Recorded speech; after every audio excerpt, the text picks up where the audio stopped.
BJP महिला द्वारा युवक के साथ 8 लाख रुपए की ठगी। बीजेपी महिला रजनी गुसैन ने ठगे वीरेंद्र चौहान से 8 लाख रुपए।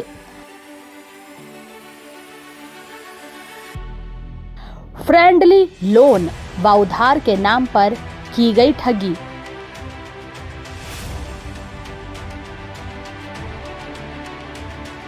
मेहुवाला शिमला बाईपास की निवासी है रजनी गुसैन। प्रेम नगर भानियावाला में अक्षरा के नाम से स्कूल चलाती है रजनी। कोर्ट द्वारा 2 बार निकल चुके हैं रजनी गुसैन के अरेस्ट वारंट।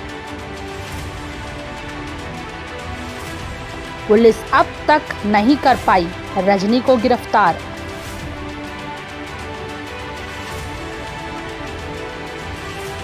लुधियाना निवासी वीरेंद्र चौहान हो चुका है रजनी से प्रताड़ित। रजनी गुसैन ने अब तक नहीं चुकाए वीरेंद्र के पूरे पैसे। –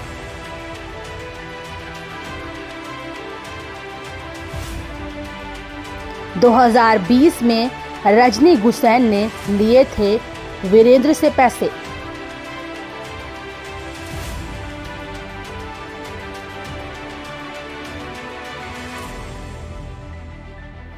मामला विस्तार से।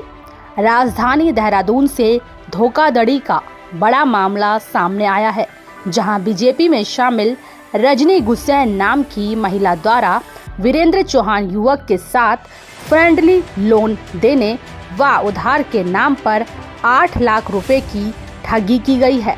पैसे न लौटाए जाने पर रजनी गुसैन के 2 बार कोर्ट से गिरफ्तारी के वारंट जारी हो चुके हैं, लेकिन अब तक पुलिस द्वारा उसकी गिरफ्तारी नहीं की गई है। ऑडियो में आप सुन सकते हैं कि रजनी द्वारा वीरेंद्र से प्लॉट की बात कही जा रही है। वहीं वीरेंद्र द्वारा रजनी से मांगे गए पैसों की व्हाट्सएप चैट भी वायरल हो रही है, जिसमें रजनी वीरेंद्र को धमकी दे रही है। चैट में रजनी गुसैन धमकी देते हुए कह रही है कि कानून की बात मत कर, यहाँ कानून हाथ में लेकर घूमती हूँ मैं।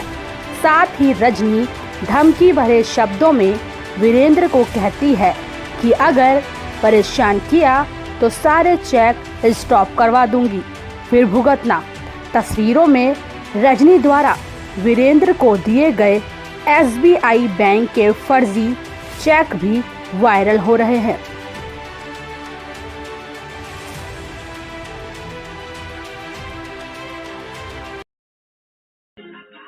हेलो। हाँ जी नमस्ते। नमस्ते। कहाँ हो तुम? देहरादून हो? वहीं हो? नहीं, घर में हो जी। वो राज प्लाजा लिखा था ना, मैंने कहा पता नहीं। नहीं, वो किसी लड़के को लिखा था ना मैंने, वो जॉब करता है। अच्छा। तो आपका नंबर हाँ, बीच में आ गया था इसलिए। हाँ हाँ हाँ और हाँ बोलो। और कहाँ कह रहे दीदी आप प्लॉट? अरे मैं वो जो सेवी वाला प्लॉट है ना, मैं वो कह रही हूँ कि मैंने कहा अगर घर पे ज्यादा दिक्कत हो रही है ना, जैसे अरे वो एक ज्योति है ना, उसको दे रहे थे पैसे, उसके भी सारे एक्सपायर हो गए। ठीक है। अच्छा। हाँ, और घर पे भैया लोग भी अभी नहीं दे रहे थे, तो प्रॉब्लम ये थी। तो मैं सोची कि अगर वो ज्यादा दिक्कत हो रही है तो तुम काम कर लो कि यहाँ से तुम्हारे को 5 बजे 3 बजे तुम्हारी रजिस्ट्री जाती है। जिस दिन पैसे आएंगे है ना, फिर हम एक ये इंटरेस्ट का वो खत्म हो जाएगा, कम से कम तुम्हारी वो तो रहेगी। मतलब जिस दिन वो जमीन बिक जाएगी ना, जिस रेट पे बिकेगी, तो मैं तुम्हें ऊपर का प्रॉफिट भी दे दूंगी उसका। मैं ये सोच रही हूँ, क्योंकि देखो घर पे कलेश नहीं होना चाहिए किसी के भी ना, तुम्हारा है ना। हाँ, इसीलिए मतलब ऐसे मत सोचना कि दीदी पैसे मारने। नहीं, ऐसा कुछ तो कुछ हो ही नहीं मेरी तरफ से कभी भी ऐसा वो मत सोचना। जैसे पैसे आ रही है वैसे वैसे कर दी। नहीं। ठीक है, कुछ पैसे हैं वो तो मैं तुम्हें भेज दूंगी, उसकी कोई टेंशन नहीं है। थोड़ा भैया को भी मैंने बोल ही दिया कि आप दे दो मुझे पैसे, है ना। तो उन्होंने भी बोला कि इस महीने तक वो कर देंगे। तो मैं सिर्फ इसलिए बोल रही हूँ कि अगर घर पे घर वाले या दीदी जिया जी कुछ भी परेशान कर रहे हैं तो कोई दिक्कत नहीं है, मैं तुम्हारे नाम पे एक प्लॉट रजिस्ट्री कर देती हूँ। नहीं, कौन सा? कम से कम जो स्कूल में तुम्हारा पैसा नहीं, वो वाला नहीं, उससे आगे वाला। जो अच्छा मेरे पास अच्छा। आधा बीघा है ना, उसमें से मैं 5 बीघा करती हूँ, वो 8,000 रुपये गज के हिसाब से बिक रहा है ना।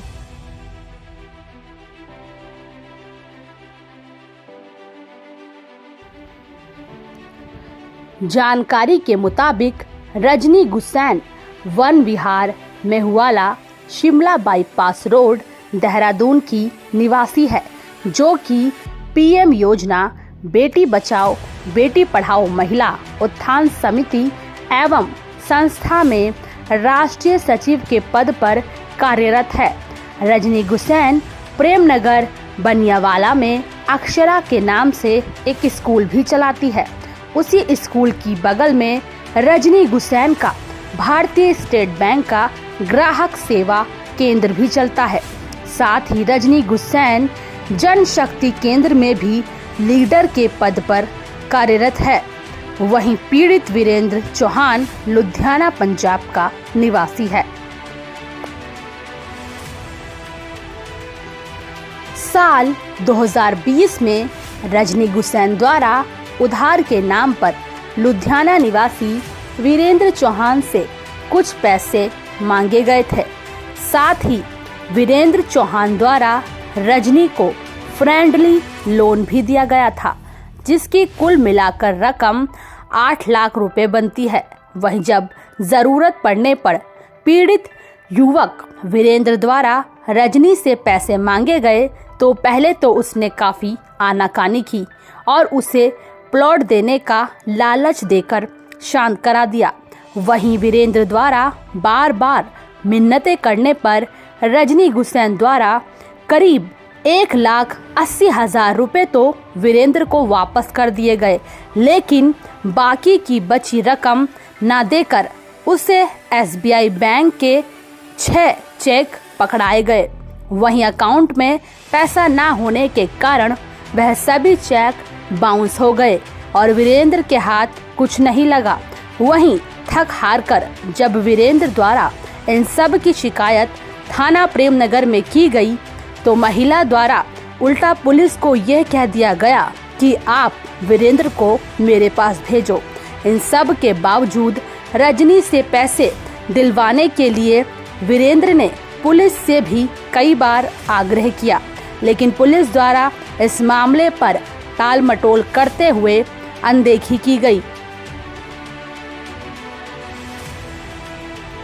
मेरा नाम है वीरेंद्र सिंह चौहान। तो मेरी ना देहरादून में नेहरू कॉलोनी में एक दुकान हुआ करती थी, कपड़ों की दुकान में। तो ये वहीं पर मुझे मिली थी। कौन? ये रजनी गोसाई, जो प्रेमनगर में। कौन है रजनी गोसाई? रजनी गोसाई वो है जिसको मैंने 8 लाख रुपए दिए थे।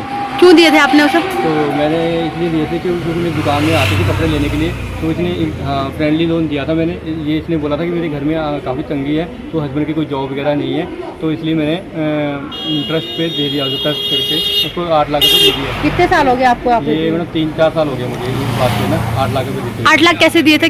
मैडम कुछ मैंने अकाउंट में डाले थे, तो कुछ मैंने कैश में दिए थे। तो इसने ही बोला था मुझे थोड़ा कैश दे दो, तो मुझे ज़रूरत है, इसलिए तो मैंने इसको 8 लाख रुपए दिए थे। तो जब मैं दोबारा इसको जब मैसेज करता कि मैडम मेरे पैसे कब दोगे आप, तो इसने बोला कि हाँ मिल जाएंगे, टेंशन मत लो, मेरे ट्रस्ट करो मुझ पर, मैं तुम्हारी दीदी हूँ, कहीं मतलब नहीं भागूंगी कहीं। तो मैंने ट्रस्ट करके ऐसे दिन प्रतिदिन रोज़ बीतते गए। तो इसने बोला कि मेरी ना एक प्रॉपर्टी है सेवली कला में, जो प्रेमनगर बनियावाला में, कि मैं वो प्लॉट तुम्हारे नाम कर देती हूँ, कि वो पैसे फिर मैं तुम्हें दे दूँगी, मतलब आधा हिस्सा जो है ना 3 हिस्से या 4 हिस्से, वो तुम्हारे नाम कर देती हूँ। बाद में क्या हुआ, मैंने मतलब प्रॉपर्टी डीलर भी बुला लिया, तो बाद में कहेंगे कि नहीं रेट थोड़ा ज़्यादा है, ये है कम है ज़्यादा है। फिर इसने फिर वो गिफ्ट डीड नहीं बनाई। फिर इसने बोला कि मैं लोन करवा देती हूँ, 1 हफ्ते में सारा पैसा कवर हो जाएगा, कि तुम्हें मिल जाएंगे। तो फिर लोन वाले ने भी मना कर दिया कि इसको लोन नहीं मिल सकता, ये है वो। तो इसने बोला कि मैं तुम्हें चेक दे देती हूँ। जब मैंने इसको मतलब डेली परेशान करता था कि मुझे मेरे पैसे दे दो, मैं मेरे घर वाले में मतलब बहुत ज़रूरत है, मेरी साल भर की जो पूंजी है मैंने सब आपको रजनी गोसाई को दे रखी थी। तो उसने बोला कि चलो ठीक है, मैं तुम्हें चेक दे देती हूँ, इसको आप मंडे को लगा देना। तो जैसे ही मैंने मंडे को लगाया तो 8 के 8 चेक क्या हो गया, इंस्टेंट बैलेंस, मतलब कुछ 1 भी रुपया नहीं मिला उसमें। तो उस दौरान क्या हुआ, मैंने फिर वो चेक बाउंस हो गए। तो फिर मैंने उसी दौरान मैं वकील साहब से गए वकील साहब के पास गया तो उन्होंने बोला कि अब ये चेक कोर्ट में लगा दो, मतलब चेक बाउंस हो गया है तो इस केस लगा दो। तो ऐसे मेरा 1-1.5 साल तक केस चलता रहा। इसको नोटिस पे नोटिस आता रहा, इसने कोई खबर नहीं ली। इसको मैंने व्हाट्सअप पे भी नोटिस करा कि इसको व्हाट्सअप पे भी अलर्ट कर दिया कि आपका ये है, ये मामला है, तो आप एक बार कोर्ट में पेश हो। इनके हस्बैंड को भी मैंने व्हाट्सअप पे किया, इसने कोई इंटरेस्ट नहीं दिखाया कि जो भी होने दो। तो हाँ, उल्टा हमें धमकियाँ दे रही है कि मैं अपने बच्चों के साथ सुसाइड करके तुम्हारी सारी फैमिली को मतलब जेल के अंदर ढका दूंगी। कि कोई भी प्रशासन मतलब मेरी कोई सुनने के लिए तैयार नहीं है कि कोई प्रशासन, मतलब मैं सबको जेल में लेके घूमती हूँ। जो वारंट निकला हुआ है उनके खिलाफ में, तो क्या कार्रवाई होंगे आप लोगों के माध्यम से? और प्रशासन को यही बोलना चाहूँगी कि ये पिछले 3 साल से बहुत परेशान है, इसके पैसे दिलवाए जाएं। और मैं खुद विक्टिम रह चुकी हूँ इस औरत की। 1 साल तक ये मेरा भी बेवकूफ़ बनाती रही। लास्ट में इसके पति ने के सहयोग से मेरा पैसा निकला।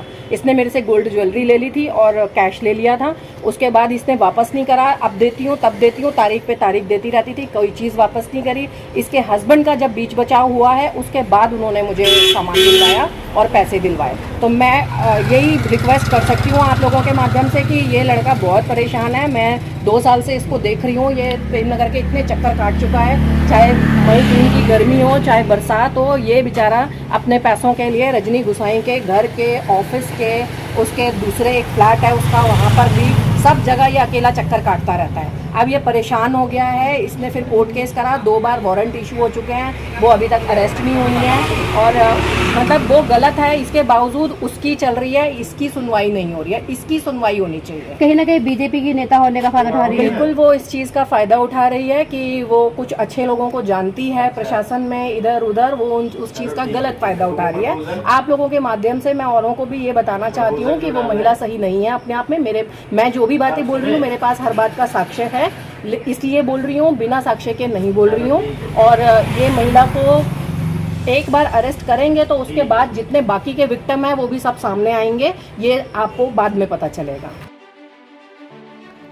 जिसके बाद वीरेंद्र ने रजनी द्वारा दिए गए फर्जी चेक कोर्ट में दाखिल किए, जिसके बाद कोर्ट में फर्जी चेक के आधार पर रजनी के खिलाफ धारा 138 NA के तहत अरेस्टिंग वारंट जारी कर दिए गए, जिसके बाद रजनी गुसैन द्वारा कोर्ट से बेल करा ली गई।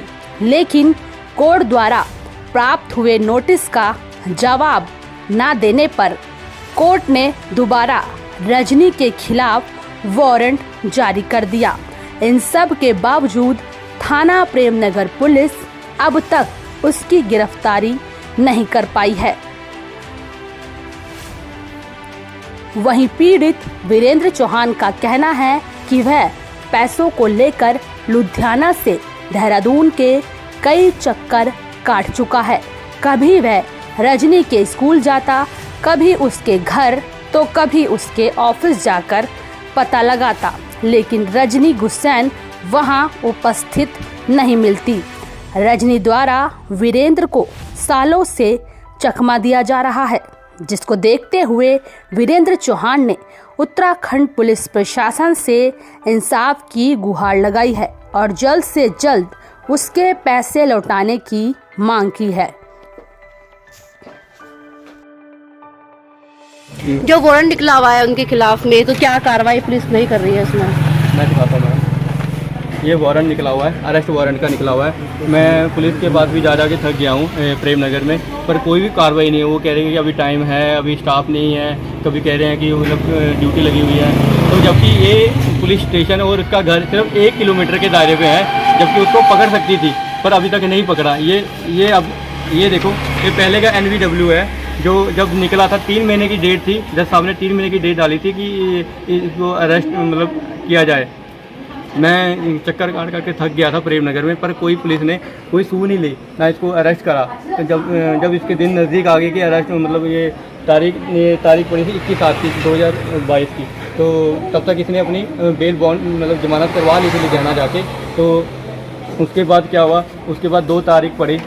2 तारीख पढ़ने के बाद फिर पेश नहीं हुई। तीसरी तारीख जज साहब ने उसका जो बेल बॉन्ड था, ये वाला वो मतलब बेल बॉन्ड था जो वो था पहले वाला, वो कैंसिल कर दिया था। तो दोबारा NVW काट के दिया है तो अभी मैं प्रेमनगर थाने गया था, तो उन्होंने बोला कोई बात नहीं, हम पकड़ लेंगे।